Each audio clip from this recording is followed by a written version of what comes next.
Today we're going from plain hubs to trailer brakes on my 16-foot trailer. Let's go. What's up, all my Power Ice Crew? Today we're working on my trailer. This just got plain hubs and stuff on it. We're putting trailer brakes on it. Why? Well, we got a YJ frame here, but right there's a YJ, right there's a YJ. I want a safe way to get it back and forth to the trailers just in case I break something, because yeah, I can get just a little bit throttle happy. Let's show you how it's done. First things first, get that wheel off.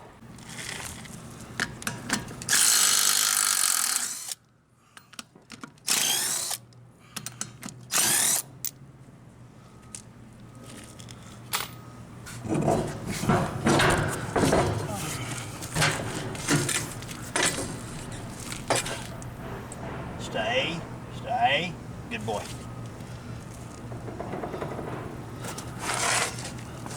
Now, if you're just servicing your trailer, just checking things out, I don't know if you hear this or not, but there's some play in this bearing.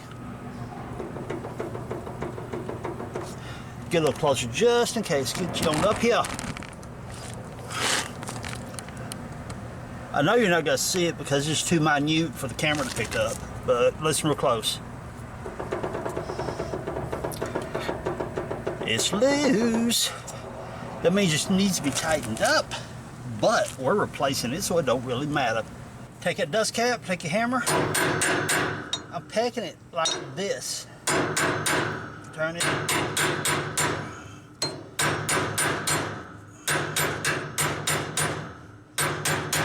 And it's being cranky. So, screwdriver back in behind here. Hold that key from it turning.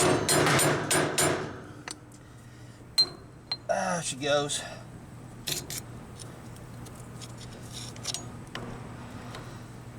Most of the time you get your hammer and peck it out this way, you don't even, I mean, you barely dip the cap, maybe, and they pop right off. People, that is nasty looking. These bearings should be serviced a long time ago, but I have neglected it, so my fault.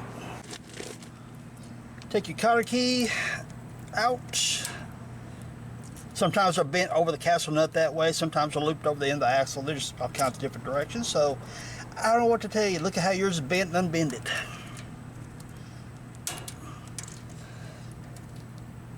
But Chuck, mine ain't bent that way. What do I do? Just bend it. Duh. Get it straight. Take that baby out of there. Grab it from the backside. Give it a grip and wiggle. Oh, hit myself in the knee or shin or whatever that thing is in my body.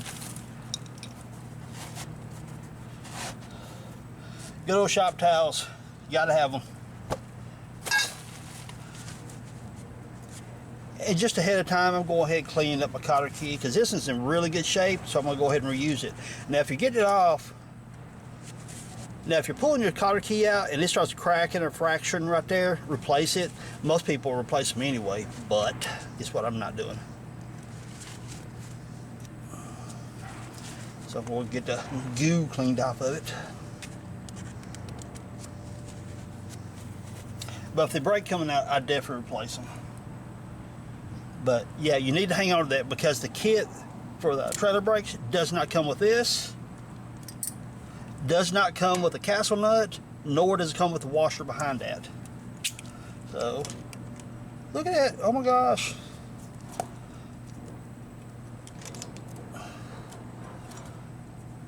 Yeah, that thing was like really way too loose. Save your castle nut, so I'm gonna go ahead and get this and that washer, clean them up real quick. The washer is right here.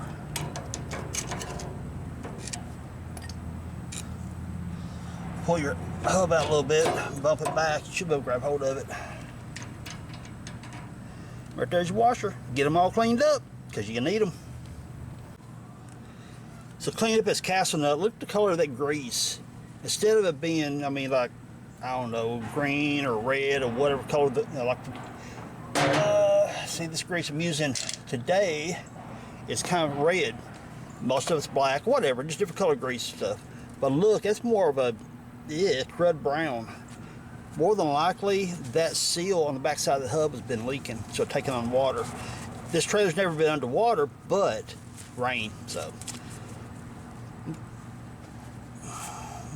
So I got some brake clean right here. I'm gonna clean that off real quick to have it ready. Then grab your hub and pull it on off. You do not need the bearings inside that hub. And I'm just inspecting the grease to see if it looks gritty or anything like that. Not that it really matters a whole lot because we're putting new bearings and everything in it. Just one of those habit things for me that I just look at stuff like that. And if I were just servicing the bearings to pull them out, grease them, check them, all that kind of stuff, that's one of the things I'd be looking for. What color is the grease? If you know what kind of grease was put in before, whether it was red, green, whatever, and it's discolored, you know that it's got contaminants inside of it, inside the grease. So, yep. Anyway, I want to take brake clean up its threads right here, and in a minute you'll see me get the wire brush and clean up its backing plate because we need that to mount the electric brakes to this. So I just kind of wipe the grease off for right now, and now I'm going to take wire brush, go around that plate right there and clean all that rust off there. Safety glasses so you don't sling that wire or the junk in your eyes.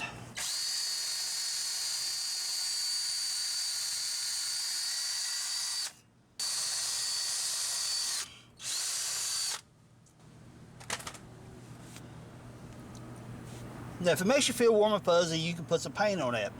It's 95 degrees out here. I feel warm and sweaty, so I ain't gonna worry about it. Notice these little tabs right here. You'll notice in a minute when I put the backing plate on for the electric brakes, these act as a way to center the backing plate on the axle. So now I'm gonna take my brake clean everything up good. Since I've got all the dirty work over with, we'll start putting it together. Now when you go to put your backing plate on, pay attention. There is a right and left side, and most of the time they're marked like this right here, or right. And that's as if your right side will mean as if you're sitting in your vehicle driving down the road, right side or passenger side. Also, there's another way to tell. When you put your backing plate in place, your tire is rotating like this. The front of the trailer is this way. So the tire is rotating this way. The magnet is on the bottom. So if the tire is rotating this way, this magnet, when it activates, it sticks to the drum here. Let me roll this over, y'all. The magnet, sit this up here. This surface right here, the magnet grabs this right here. Notice this right here is a little bit lighter texture than this right here. The magnet pops in right there, grabs it, and pulls the magnet this way. Watch what happens right here. See how it pushes that shoe out? Then it starts grabbing the surface here, giving you the brakes. But whenever it pushes out here, it also pushes this one back at the same time, engaging your brakes. So tire rotating this way, grabs the magnet, pulls this way, pushing your shoes out. If you've got it in the wrong position, it's going to be pushing the magnet this way, therefore, look, it's not going to fly because it's going to hit right here. Here's the studs on the backing plate that goes through here. It does not come with the hardware or the stud or the nuts to bolt in here. I got a lock washer and I got a lock nut right here. These are 7/16 by 20. What I'm going to recommend is that you go to your hardware store, take this backing plate with you, and size them up as you go. And the reason I say that is, if you look in the Amazon, down in the reviews and stuff like that, people are, just crying like crazy. Oh my gosh, it didn't come with the nuts. Oh, they're such a bad kid. No, they're not. It's not a bad kid. They just didn't come with them. Chill. They're like $1.50 a piece. Chill out. But you'll also notice down the reviews, some people are saying, hey, you will need to go get your hardware. It's an M12 by 1.5 or something like that. And that's exactly what I went chasing. But when I get to our local hardware store that has all the really weird size stuff, I discovered it was a 7/16 by 20. So take the backing plate with you to your hardware store and get the proper size nuts you need. Like I said, this was a 7/16 by 20. I'll put the part number down in the description below, so if you want to convert your trailer, hopefully the kit you get will be the same and you can be proactive and have them ahead of time. If not, hardware store you go. So take your backing plate, magnet down, okay? Magnet down. And also your wiring harness right here will be on the top side. Put it right through these holes right here. And to make life a little easier on yourself, hold it in place. I put one of my lock washers, split lock washers in there, and get one of my nuts, put it in here. Get it started. I think I can. There it goes. And there we go. Sweet. Now, let me show you what I was talking about, those tabs a moment ago. Notice right there, those tabs here, here, here, and of course, down here. It's making that all nice and centered. Ooh. Of course, the studs on the plate helps with that too, but that's what they're for. So now, I'm going to take my 11/16 socket, tighten those 4 bolts up in the back, or 4 nuts, you know what I'm talking about. Just do it. Somebody's going to ask in the comments, how tight do they have to be? Yeah, a whole lot of ooga oogas, or in German, they'd be good and tight. So we got the backing plate bolted up. Now we got to put the bearings in, so it's time to get messy. But first, look right here. I need to get me some brake cleaner and get that right there off, because if it's grease on this surface right here, this is even including your vehicles, Jeep, car, truck, whatever. If you've got grease or oil on this surface right here, it'll cause your brakes to snatch. You don't want that. So I'm going to get that mess off there real quick and start packing the bearings. Right here is your bearing surfaces, your race, should I say. Be sure all that inside there is clean. So brake clean, lint-free rag, get inside there. Make sure there's no junk up inside there. Make clean, clean, clean. Otherwise your bearings will go bye, bye, bye. So your kit comes with the seal, all your bearings and lug nuts, dust cap, and it has a little rubber cap right there that is dropped that goes in the end of that. You'll see here in a moment. These bearings here, you might want to get up in here and check. Be sure it fits up over the spindle like it's supposed to. That one's good. Really good fit. And what you're looking for, it may be a little bit cranky going on there at first, but you may have to take the bearing, rotate a little bit, stick it on. I mean rotate not just the cage, but that inner side race right there. And you'll find that sweet spot where it'll slide right up on there. Then you can grab the bearing and all and turn it, wiggle it back and forth, and you'll feel it. You should feel pretty much no movement, but you may feel just a slight little minuscule movement. It's probably got maybe a thousandths clearance between that bearing and that race and the spindle, should I say. But once it's all said and done, you start putting it on and you set your bearing preload. That bearing is getting pressed against this radius area back here, which will hold all this in place. And you'll notice right there, see that radius? It matches that radius right there. So therefore, it's going to hold that bearing in place just right. So that bearing's good. Let's get our small one. Here's a little bearing. It's going to go right, well, turn it the right way. It'll go like this. And like I said, there you go. And that's how that'll ride. And again, get hold of it, move it back and forth. Every slight little movement, which is okay, because again, that radius and that radius will be preloaded and hold everything in place. So there you go. Let's put her together. Well, actually, we gotta grease that first. So you want high temp disc brake wheel bearing grease. It can be red, it'll be green, it can be whatever color, but just make sure it's high temp disc brake wheel bearing grease. And what you want to do is scoop you up a blob like this, take your bearing, and just start going like this. Pushing it into the back side of that cage like that right there. And you'll just keep going around like this.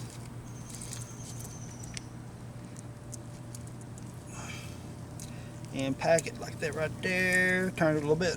You see right here, you can see there's no grease. Because why? I haven't packed that part yet. And you'll just drag it against that.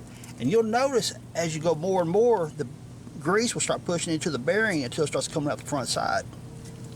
But then you get it up built up like that, what do? You scoop it out. and you start all over again.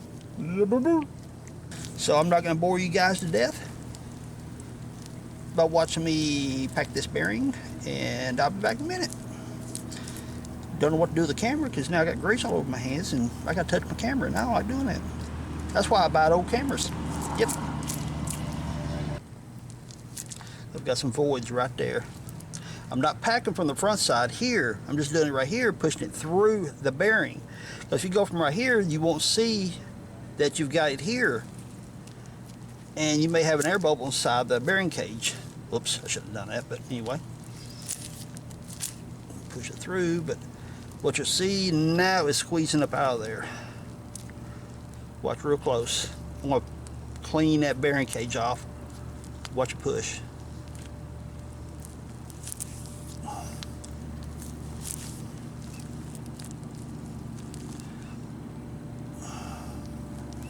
Right there you can see it squeeze it past the rollers.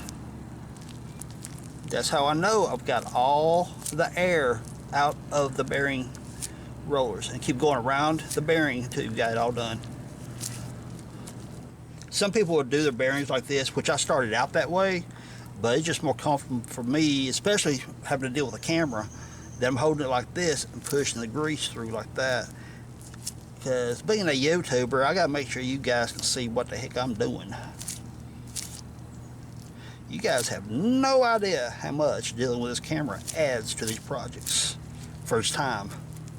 Now what you don't see is right there, I've got both bearings. I did both the inside and outside bearing when it greased it up, since I've got the gloves on getting greasy. Now get you a little bit of slime, stick it inside here on the bearing race. It's like once you glove up, get all the dirty work over with.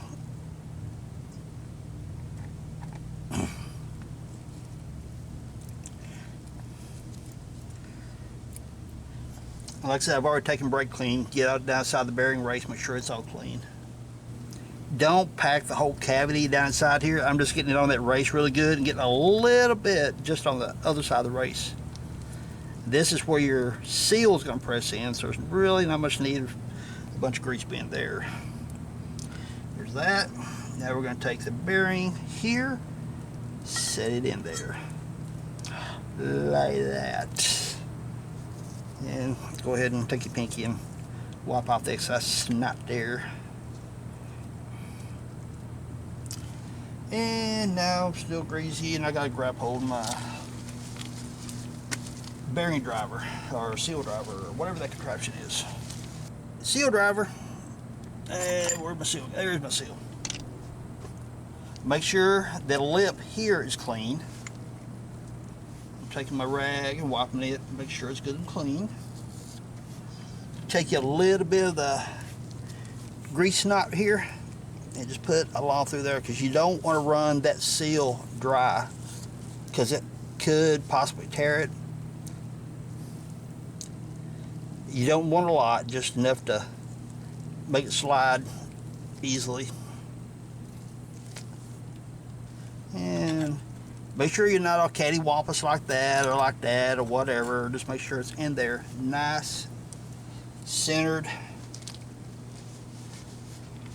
And being that I have it, I use a seal driver. Some people just take their hammers and tap around it like it right there and drive them in place. Well, I've got tools to do stuff right, so I'm going to use it. Don't drive it home like all one smack. Let's get it started, because if you get it all crooked and cattywampus and start driving it in, what you can do is bend one side of your seal and it won't properly seal, and it'll start leaking like crazy, and it'll allow water to get in and grease to sling out.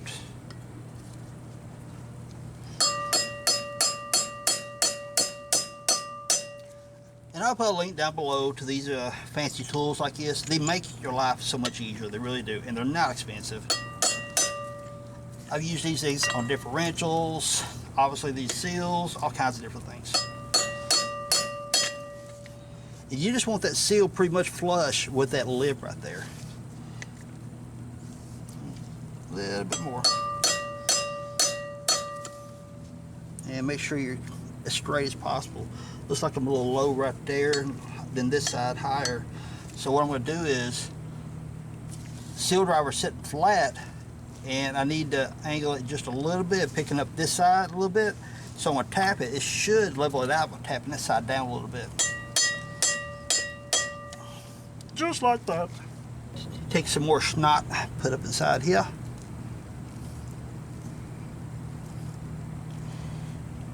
Get on that bearing race. And go a little bit past the bearing race here, because why not? But don't pack the whole cavity full. But I do like a good heavy film on that bearing race. So let me double check, make sure I've got my nasty work over with. Okay, I see one thing that I did that I need to correct before I put this drum on.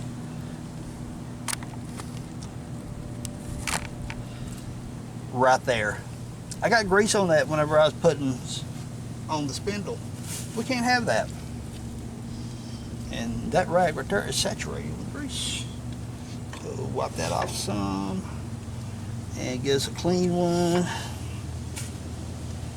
Or cleaner.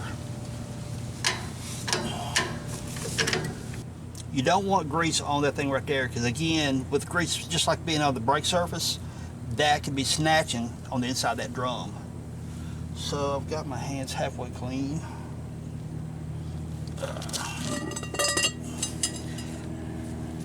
Slider in place.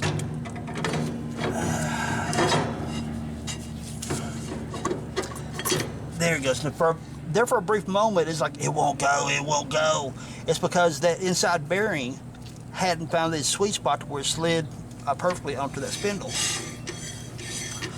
And that's how she sits. So now, right here, slide that in place. You might have to jiggle your drum around a little bit. Push in on your bearing as you spin your drum around, because sometimes you'll feel it just a little bit more, it'll move. That's when you know it's perfectly set. But if you don't feel it move, you know you're good. Alrighty. So I think I've got my dirty work pretty much over with, so I can get rid of these. Some people like wearing gloves all the time. I'm just not a big fan. Okay, so now we got our bearings in place. Your washer. Give it one more little wipe to be sure it's clean. You got a flat spot on this side of the spindle. Line it up. Push it in. Then take your castle nut and screw it in place.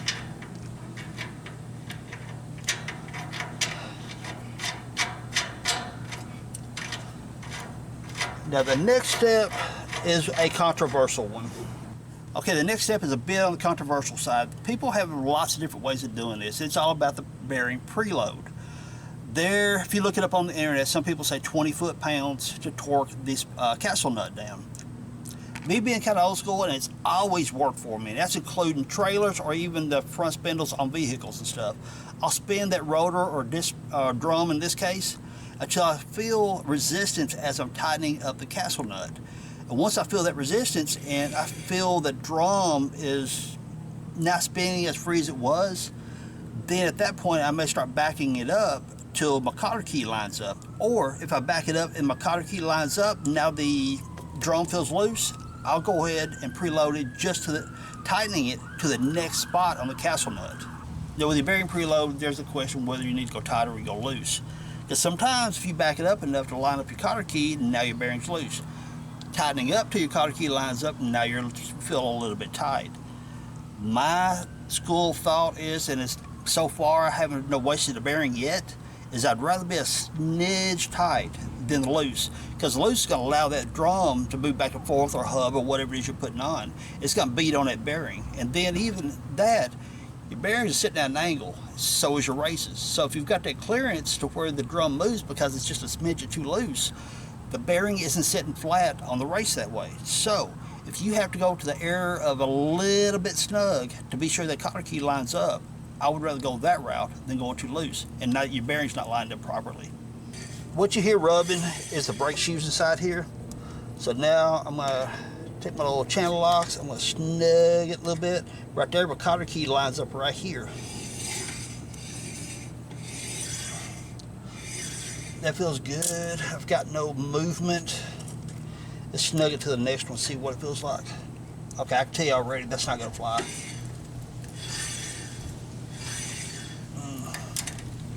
We'll do it just now. It ain't gonna fly. So back it up to where it lines up right there. Now again, what you're hearing, if you hear that rub, is the brake shoes inside there. I've got no movement whatsoever. No, I'm trying to rock it back and forth like this. I pull back and forth like this, rock it back and forth. I don't feel any movement. But if I tighten this castle nut more to line up the cotter key, then it's too tight. So we're gonna let that ride. As soon as I find where I put my cotter key at. There it is. And feed that down through there. Now here's another topic that a lot of people just spaz out over. Some people take their cotter keys and they'll turn it that way and one that way. You can do that, sure, why not? Some bend it completely over the spindle like that. But how do you do it? Tell me down in the comments. Now because I put my grease cap over top of it, I'm probably just gonna go ahead and put it like it was and bend it out over the spindle. Because its only job is to prevent that castle nut from backing off. So don't turn it into rocket science. Well, I'm trying to make them both bend evenly. Here I am. I'm turning it into rocket science because I'm being picky. Jennifer! Watch me hit my fingers. Get y'all something to laugh about. All right. Now, grease cap. Y'all saying, but it's got a hole in it. Yeah, I know. Bearing driver. Right there on the end of it.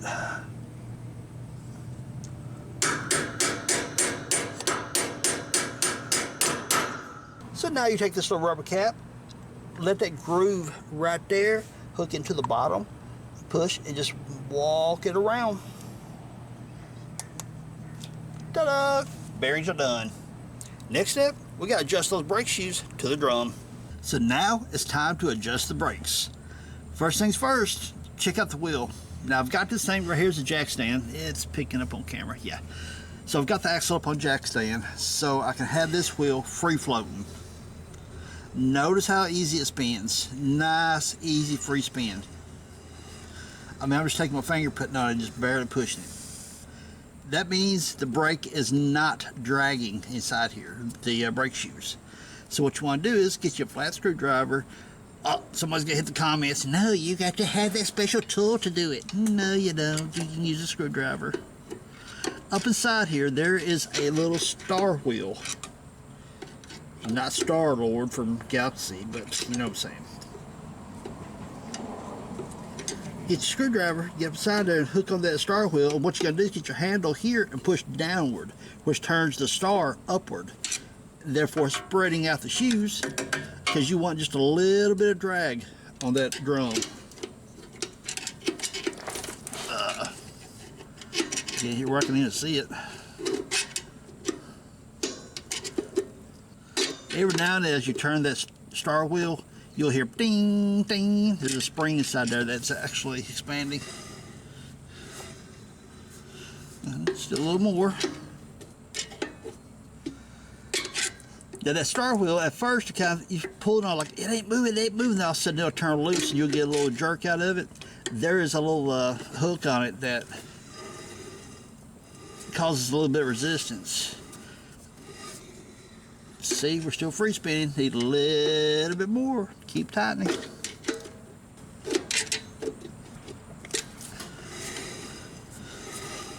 Okay, so now look. Right there. We still got some free spin. A little bit more. And every now and then you'll hear the shoes drag inside there. And what that is the shoes are not exactly centered when inside the drum. So it may drag just for a brief moment. But like right here, how easy it is to turn, we're not quite there yet. You can also see that up inside here, I'll try to get the camera here in a moment so you get a better view of it.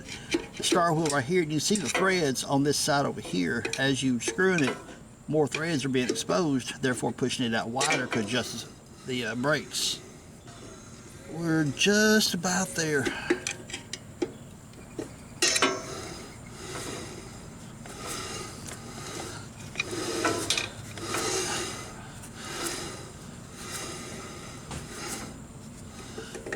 think I might have a little much on it. Let me back it up just a little bit. The one thing you may do after you get the electrical hooked up and you actually take it out for a run, testing what's called testing lockup, that is to see how much engagement your shoes are having to your brake drum. You still may have to do little fine adjustments on this.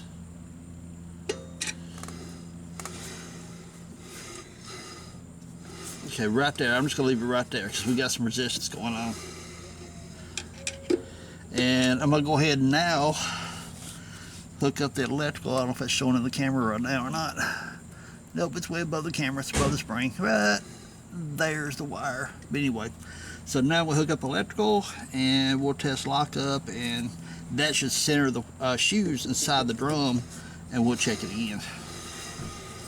I've already adjusted the brake on this one, and that one actually does it a lot smoother than the other side. The other side, I'm sure the shoe's a little bit off-centered inside the drum. Is the reason it's kind of hit and miss as to when it grabs. This right here is pretty even. You just want just a slight bit of drag. Now once you get the hardware part taken care of, you got everything mounted, you got your brake drag adjusted and all that fun stuff, time to run the wiring. You notice on the magnets there's two green wires. There is not a positive, there is not a negative. They are not polarity sensitive, meaning either one of them can be ground, either one of them can be hot. It does not matter. So on the junction box here, this is your ground and here is your trailer brake. And I'm using this piece of paper to block out the sun, but ironically it is actually the pinout of my junction box here. Right there's who I get my wiring products from. It's an awesome company. They're great. They got a lot of good stuff for you to check out. But also they got the pinout here telling you which post does what. Right there, focus, and right there. I'll pop up a picture for you.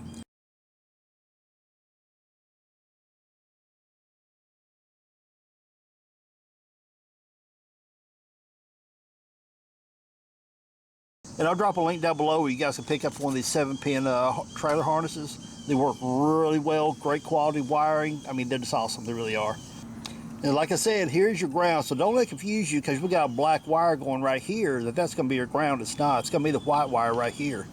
The black wire is for your auxiliary 12-volt positive that comes off the 7-volt harness, 7-pin or 7-wire harness or whatever it is I'm trying to say. So ground, trailer brakes. Putting brakes on your trailer is pretty well straightforward and simple. You will have to set the drag of the shoes, dragging on the drum, and once you start dialing in your brake controller, stuff like that, you may have to finesse it just a little bit tighter, maybe a little more loose. That's just one of those things you really get into the detail once you start tuning in your brake controller. Oh yeah, brake controller, that's going to be a later video, because my Tahoe there has a harness built into the truck itself to where I plug the harness up into it, then I bring the harness out to my brake controller, and then you guys set your voltage adjustments and all that kind of stuff to apply the brake pressure, more or less, or emergency, or whatever the case may be. But that's going to be a later video. Did you learn something from this video? If you did, thumbs up, subscribe if you haven't, leave us cool comments down below. Peace. Later, y'all.